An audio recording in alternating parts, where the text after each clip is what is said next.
Le ministre de la Santé, Yves Bolduc, qui nous arrive avec un projet au moment où il répondait à une question de l'opposition sur la présence de clowns à l'intérieur des murs des hôpitaux, particulièrement des centres de soins de longue durée.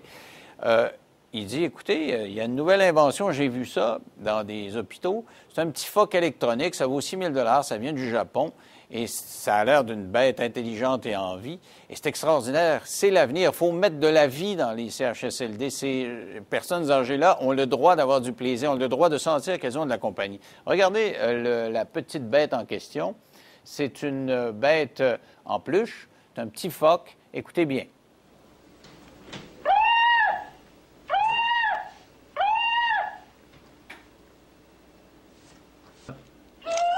Oups. Alors, c'est un petit blanchon qui, vous voyez, répond aux caresses, ferme les yeux quand on le caresse, va bouger de la tête et il adore sucer là, cette petite suce-là, là, et il va s'endormir. Et après ça, il va répondre quand on l'interpelle. Vous voyez, l'homme l'interpelle, il dort, mais oups, il se réveille. Il ouvre les yeux. Alors, il paraît que ça a des effets extraordinaires pour les personnes âgées de CHSLD parce que ça met de la vie dans l'institution. Ils peuvent se le passer et ils ont l'impression d'avoir un vrai animal sans inconvénient, semble-t-il.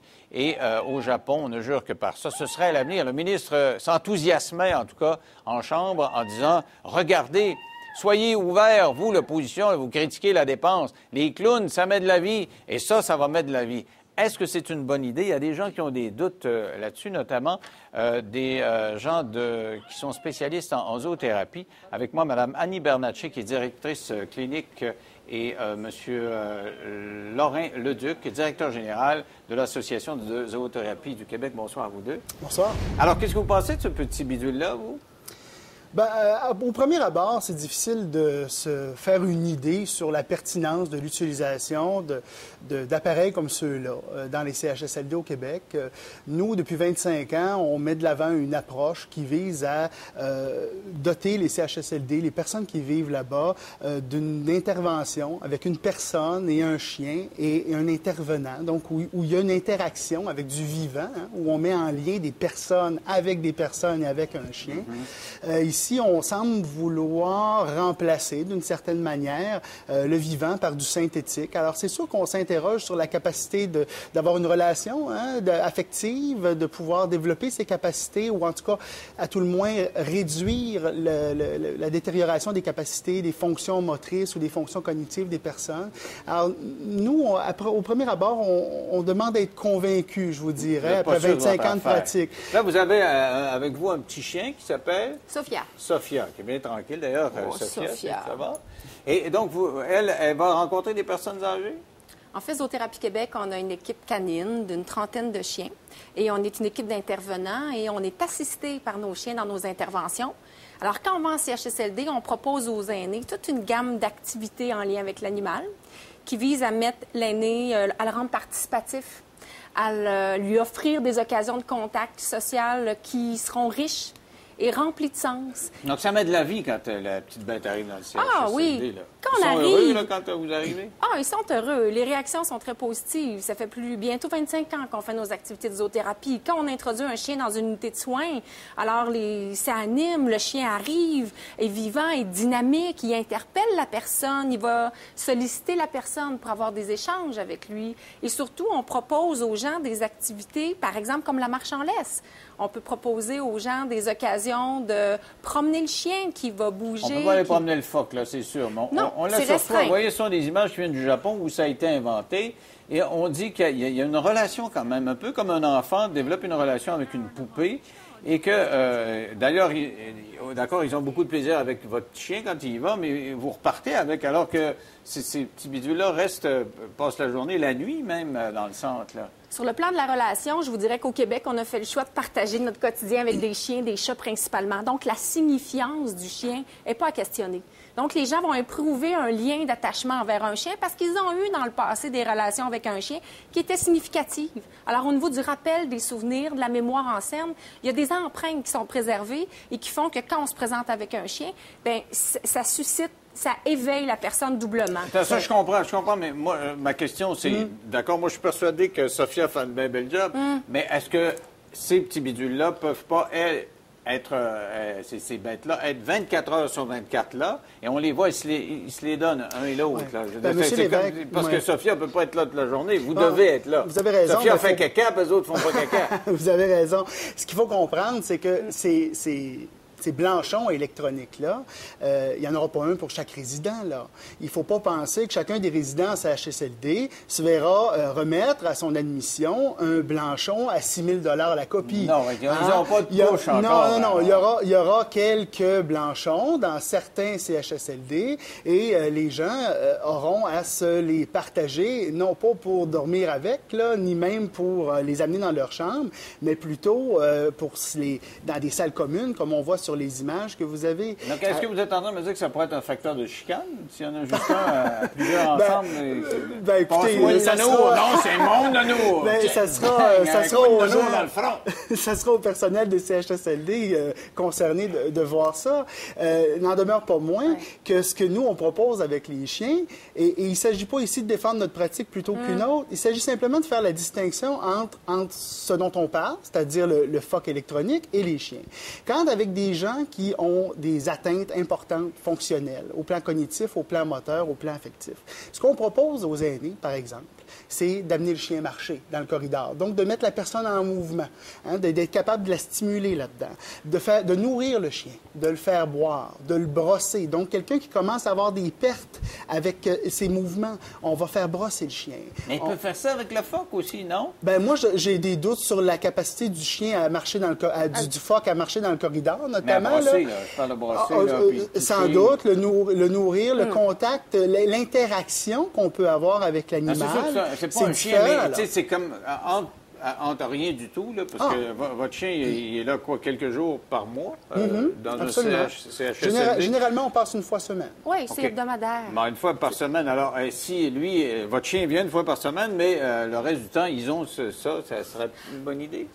Nous, notre chien est introduit par des gens. On a des intervenants qui font partie de notre équipe, qui ont des compétences cliniques, qui connaissent les problématiques de vieillissement. Et quand on s'adresse à un aîné qui présente des pertes cognitives plus grandes, au niveau de la recherche, même le chien, il ressort qu'il doit être dirigé pour que la personne, oui, elle peut s'établir un contact avec l'animal, mais pour faire en sorte que la personne communique avec son environnement, communique avec les autres résidents. Alors, qu'est-ce qu'on veut offrir aux aînés? On veut offrir des activités significatives, mais des occasions d'avoir des contacts privilégiés. Alors, vous ne répondrez pas à ma question. Là. Une fois par semaine, moi, je suis d'accord avec vous, je suis sûr que c'est bon. Tu sais, j'en ai un petit chien, puis quand je fais juste me la promener en laisse, puis elle est toute petite, puis les gens convergent, ils veulent la flatter, puis on parle un plus avec les voisins. Ça, vous n'avez pas à me convaincre. Mais si en plus de votre service, on avait ça, parce que eux, ce que j'ai lu là, comme argumentaire, ils disent, parce qu'il n'y a pas juste le ministre, c'est des intervenants là, qui sont d'accord avec ça, ils disent, ils peuvent être là tout le temps, puis il n'y a pas d'inconvénient, ils ne font pas de caca, ils ne font pas de pipi, puis c'est pas d'entretien. Je veux dire, le personnel, tu laisses ça là, puis amusez-vous avec, puis on va changer les piles quand on en aura besoin, c'est tout. Vous posez, au fond, la question de qu'est-ce qu'on veut comme soin pour les aînés au Québec, chez nous. Est-ce qu'on veut les entourer de personnes? Est-ce qu'on veut les entourer de vivants? Est-ce qu'on veut leur offrir l'opportunité de poursuivre des contacts avec un animal comme ils en ont eu dans leur vie? Est-ce qu'on veut continuer à les traiter comme des personnes? Ou bien, si on souhaite les entourer de synthétiques, si on souhaite les entourer de technologie qui va faire en sorte, au final, que l'interaction avec des humains, avec du vivant, va être amoindrie. Ce que vous dites, c'est comme si on se débarrassait, c'est comme si on disait, comme société, les êtres humains, on a autre chose à faire que s'occuper des vieux. On va vous donner les machines, puis les poupées peuvent je voudrais pas imputer des motifs aux gens qui prennent ces décisions-là. Ce qu'il faut mettre en relief, c'est la différence entre les deux approches. On ne poursuit pas, quant à moi, les mêmes objectifs. Si ce qu'on souhaite, dans le fond, avec le Blanchon, c'est apaiser des personnes qui pourraient vivre des symptômes d'anxiété ou d'angoisse, si on souhaite apaiser le milieu, le rendre plus calme, rendre les gens plus malléables au quotidien, peut-être qu'on a là une option, effectivement. Est-ce que ça vaut les 6 000 investis? C'est parce que c'est bien beau, là. Théoriquement, c'est peut-être bien le fun, mais est-ce que pour 6 000 qu'est-ce que vous pouvez faire? Qu'est-ce qu'on peut faire pour ces 1 000 $? Ben, pour 6 000 chez nous, là, bien particulièrement, on parle de 120 heures de zoothérapie. 6 000 c'est 120 heures. 120 heures, là, en gros, là, c'est d'intervenir dans un CHSLD à raison d'une demi-journée par semaine pendant toute une année. Oui. Alors, en gros, c'est ce que ça fait. Donc, on choisit où on l'achète, puis on a ce bidule-là. La nuit, anyway, ils ne joueront pas avec ça. Non, là, absolument pas. Pour toute la journée où on se le donne, ou vous y allez une demi-journée par semaine. Exact. Oui. Exact. Et qu'on peut faire en sorte qu'on fasse des activités de groupe où on peut rencontrer de 6 à 8 personnes. Mais aussi, en la demi-heure. ils se lancent comme au football. On a lancé du blanchon, non? Ben, écoutez, on pourra voir qu'est-ce que ça donne, qu'est-ce que l'avenir nous. On verra. Oui, je sais bien, mais on verra ce qu'ils feront avec. Oui. On verra ce que ça donnera. Moi, je pense qu'il faut voir. Il faut permettre aux CHSLD qui veulent l'expérimenter de l'expérimenter. Nous, on a la conviction qu'il y aura un retour, très certainement, à plus ou moins brève échéance, vers la relation avec le vivant, vers les personnes et les chiens. Au siècle où on a de la misère à payer les couches, on a de la misère à donner les bains, on est mieux de mettre l'argent dans ces priorités-là. Et je suis d'accord avec vous que les êtres humains, c'est encore des êtres humains. Puis on a peut-être tendance à les négliger en disant ils sont plus vieux, puis on pitcher les bidules automatiques, puis on s'en occupera pas. Moi, mes filles vont faire du bénévolat dans des établissements de personnes âgées. Elles sont accueillies. Quand elles y vont, elles disent que c'est extraordinaire l'accueil qu'elles ont parce que je veux dire, c'est des êtres humains, puis on manque de contact. Parce que la solitude, c'est ça le pire en CHSLD, c'est la solitude. Oui. Est-ce que le chien est jaloux de l'arrivée des phoques? Ah, Sophia! Elle n'est pas au courant. Elle n'est pas au courant. Elle est convaincue de la qualité de son travail, Sophia, puis... Elle a l'air assez relax. Merci à vous deux d'avoir participé. C'est un plaisir. Est-ce qu'on est rendu là ou pas? On verra.